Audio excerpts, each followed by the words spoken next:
السلام علیکم۔ آج یہاں امریکہ کی آزادی کا جشن منایا جا رہا ہے۔ آج سے کوئی تقریباً 250 سال پہلے 1776 میں کوئی 244 سال اور تقریباً 2.5 صدی بیت گئی ہے۔ اور دیکھیں، امریکہ کو ایک بہت بڑا ایڈوانٹیج یہ تھا کہ امریکہ ایک نئی مملکت آباد کر رہا تھا، ایک بالکل نیا خطہ جہاں کسی قسم کا یہاں ریڈ انڈینز یا نیٹیوز کی بہت بڑی تو میں نہیں کہوں گا، لیکن کافی پاکٹس میں ان کی تعداد تھی جن سے یہ امریکیوں کا مقابلہ ہوا اور اس سے یہ ریاست بنی۔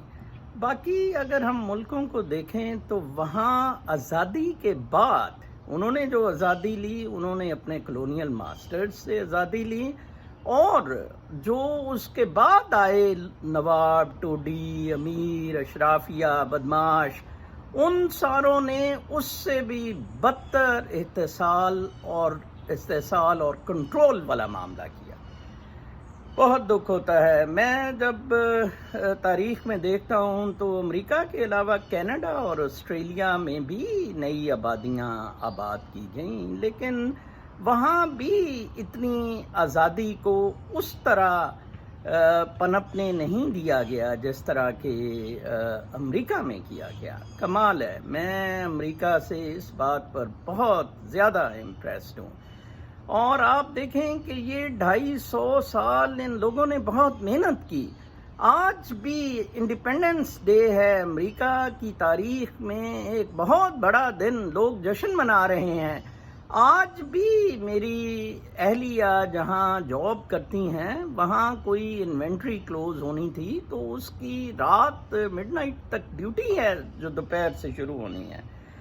یہ لوگ بہت محنت کرتے ہیں، یہ لوگ جسٹس پہ بلیو کرتے ہیں، اور ان لوگوں نے آزادی، ان لوگوں کو صحیح آزادی کی قیمت پتہ ہے، اور ان کے سابقہ رویوں نے یہ بتایا ہے کہ آزادی واقعی ہے کیا ہے۔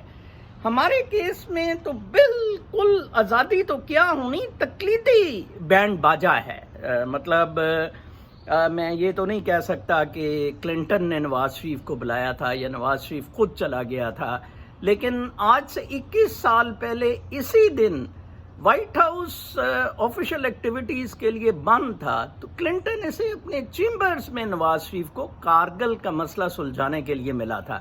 کلنٹن نے اپنی میموائرز میں لکھا ہے کہ یہ دوڑ لگا دی اس نے، اور چھٹی والے دن آ کے نازل ہو گیا، اور ویسٹ کوٹ پہنی ہوئی گرمیوں کے دن، آج جیسے میں نے ٹی شرٹ پہنی ہوئی ہے، جولائی 4 ہے، ابھی بھی میں بڑا حبس محسوس کر رہا ہوں، تو یہ ویسٹ کوٹ پہن کے ادھر بیٹھا ہوا تھا، اور اس نے کہا کہ مجھے بڑی مشکل پیش آئی اس معاملے کو ڈیل کرتے ہوئے۔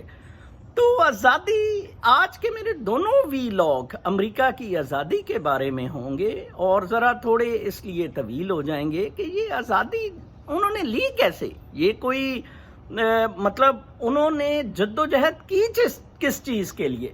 ہم نے تو 2 قومی نظریہ دے دیا نا کہ جناب صاحب مسلمان ادھر تنگ تھے تو جی ہم اپنا ملک آباد کریں گے، اپنی آبادیوں میں رہیں گے، اور آدھے مسلمان ادھر چھوڑ آئے جو ابھی تک بیچارے عذاب میں تلے ہوئے ہیں۔ کشمیر کا مسئلہ ادھر ہی رہ گیا، آج یہ سارے تنازع نہیں ہونے تھے، ٹھیک ہے نا جی۔ آج شاید چین بھی لداخ پر چڑھائی نہ کرتا، چین کو بھی اتنی جرت نہ ہوتی۔ آپ دیکھیں کہ چین اور روس بھی نظریاتی طور پہ کارل مارکس کے کمیونسٹ سوشلسٹ اس پہ چلے، لیکن دونوں کیپٹلسٹ سسٹم میں آ گئے، کیونکہ اس میں استحصال کی گنجائش تھی، اور اس میں مادہ پرستی کے پیچھے لوگوں کو لگا کر کنٹرول کرنا بہت آسان تھا، مینیپولیٹ کرنا بہت آسان تھا، اس لیے جناب انہوں نے یہ کیا۔ تو آپ دیکھیں کہ اب چین کا چھوٹی انہوں نے چیزیں بڑی سستی بنا دی اور سب کچھ ان کو لگژریز میں ڈال دیا، ٹھیک ہے جی، اور وہ جی واہ کنزیومر پروڈکشن ساری چین نے انٹروڈیوس کر دی، ادھر بھی ڈالر سٹور چین کے چیزوں کے بنے ہوئے ہیں، ٹھیک ہے جی۔ کیا نتیجہ کیا نکلا؟ نتیجہ کنٹرول، نتیجہ مینیپولیشن، کوئی کریٹیو ایکٹیویٹی نہیں ہو سکی، جو صرف امریکہ میں کریٹیو ایکٹیویٹی ہو رہی ہے۔ امریکہ نے ٹرینڈ سیٹ کیے آزادی کے، میں اپنے اگلے اس کے دوسرے ویلاگ میں بتاؤں گا کہ کیسے امریکی عدالتوں نے اور امریکی سیاستدانوں نے کیسے اس آزادی کے نظریے کو آگے لے کر چلے۔ اللہ نگہبان۔